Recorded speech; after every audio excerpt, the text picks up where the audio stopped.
What is the situation with the water? Obviously, in Palisades, ran out last night in the hydrants. I was talking to the firefighter in this block. They left because there was no water in the hydrant here. The local folks are trying to figure that out. Okay, for a man who wants to run for president, probably not a great thing to put on camera. Joining me now, somebody intimately familiar with California, the beauty of it and what these scumbags have done to it. My friend Mike Cernovich, author, filmmaker. He's actually in the OC, Orange County, as we speak, I believe. Okay, Mike, what's going on? Not internet rumors and crap like that. You're always getting down to the nitty gritty of it. What's happening out there? How has this gotten so bad? Well, first, I would like to thank Gavin Newsom for healing racism by showing the great incompetence of a white man. That way, we don't have racialized politics destroying this conversation and that clip, he waves his hand. I don't know, F it, where's the water? So I would like to thank him and Karen Bass for healing racism and showing people that this is Democrat supermajority rule. This is DEI, because Newsom's a Nepo baby DEI hire via Nancy Pelosi. So he's every bit the DEI person as everyone else. But, other than him healing racism, it's been a catastrophe. And luckily in Orange County, they don't allow arsonists to run wild. They don't allow homeless encampments.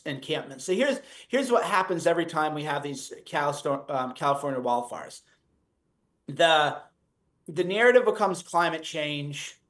And then a couple months or a year later, you find out it was an arsonist. So in California, an arsonist got out after 17 years in prison a couple years ago and then did the last fires. And Andrew Huberman, who is one of those health and fitness lifestyle podcasters, had a video. There's a video right now of arson happening in Santa Monica. So what's happened, and I know that I'm sounding nuttier every year, and I understand that I sound like a crazy person, and honestly, I don't care anymore. Well, we need to just make it legal to do arsonists. Okay, we need to return to the Code of Hammurabi and realize that when you allow, or in New York they call it broken windows policing, when you allow small crimes, you get big crimes, right? That's the cultural breakdown that we have right now, which is. Because my wife, I felt bad because I was a little short with her. She goes, arson, I don't understand. What do you mean? And I was like, babe, evil exists. And I was like, oh man, I'm sorry. I'm not trying to snip at my wife. But it was just like frustrating for people who are intelligent to not have an understanding of evil and how prevalent evil is and how evil surfaces when you don't hang the horse thieves, when you don't thieves. When you don't, I don't want you to show me, and I'll be careful, but when you don't allow to be used for mere property crimes, then when you have a catastrophe happen, you have all this criminal DNA running around, and everybody's shocked. Well, why would people commit? Because they're criminals. I don't understand. I don't get it. Mike, why are there so many arsonists? And I ask it this way because in Montana, I know we went through this a lot, and lots of times if you find these people, they end up being the greenie types, trying to start a forest fire for whatever different reason. Obviously, everyone has heard the rumors by now. Are we dealing with homeless druggies? Are we dealing with greenie types, just flat out arson guys who like to burn things like a child? And I realize that's kind of a vague question, but I am curious, is there some motivation here? There was a fire or two back. It was a fire department person, actually, someone connected to the fire department. So here's the problem when you allow lawlessness, and which is what Soros County does and what LA County does. Okay, is it a China sabotage team? Could be. Is it a random criminal? Could be. Is it an accidental fire with all the druggies? Remember, the 10 freeway burned down because there were all these mattresses and other fire hazards, and the druggies were cooking meth or lighting their crack pipes. A fire happened, and then the whole overpass in the 10 freeway breaks down. So this is what I mean by why I know that I sound radical, and I'm more radical than I've ever been politically, because I just confess that tolerance doesn't work. I confess that my libertarianism of many years ago is long gone and sounds childish, and that I look back with it with a great deal of embarrassment. that I realized you can only have quote unquote libertarianism when it's propped up on law and order, right? You can only allow people maximum freedom when it's propped up by the far right, by a strong right-wing government. Then you can say, oh, just let people do what they want. Well, sure, because they're afraid of consequences. They're afraid of the hardcore consequences that the right would bring, the hardcore enforcement of the law. So as it is now, people are just wild in and out. And and as you saw in that Huberman video, this isn't a racialized thing. It looked like a very diverse, and I mean not the left-wing diverse, it looked very diverse. You had white guys, you had Latinos, you had black, everybody's just out there. Hey, let's just start fires, right? I mean, why not? So you have this criminal element that has to be removed.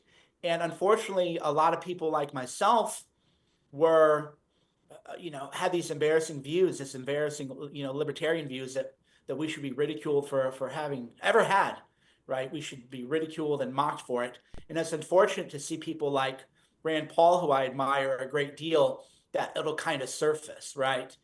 And you realize, Rand, you're just wrong here. You can't have libertarianism except it's the icing on the cake. And the cake is the Code of Hammurabi. The code is a very extreme law and order system where people are terrified to start a fire, because if you start a fire, you're gone. It should be just legal. So if it had been legal, an arsonist,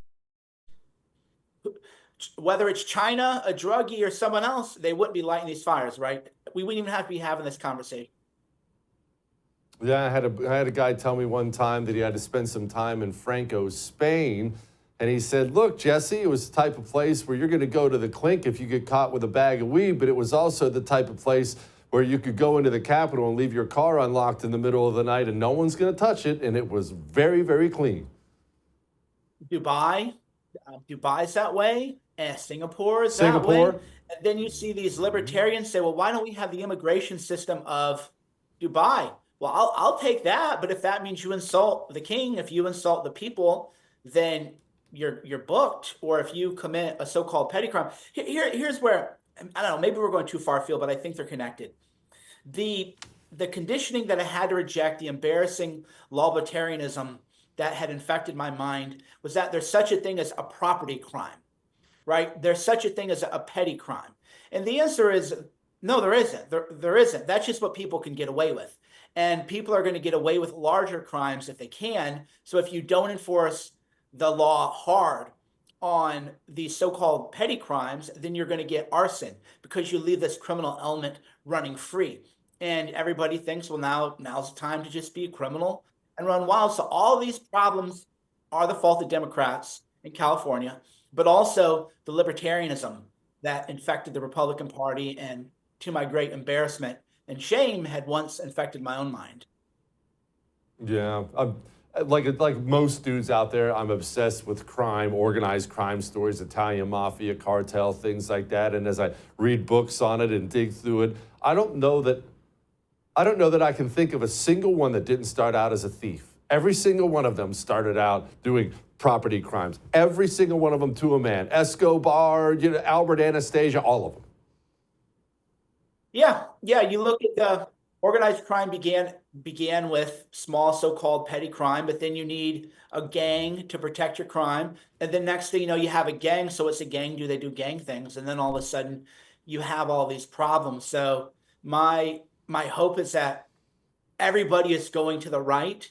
And that means if you're a libertarianism like Rand Paul or Tom Massey, who, again, I don't want to seem like I'm throwing shade. These are people you can read. 99.9% I say is good.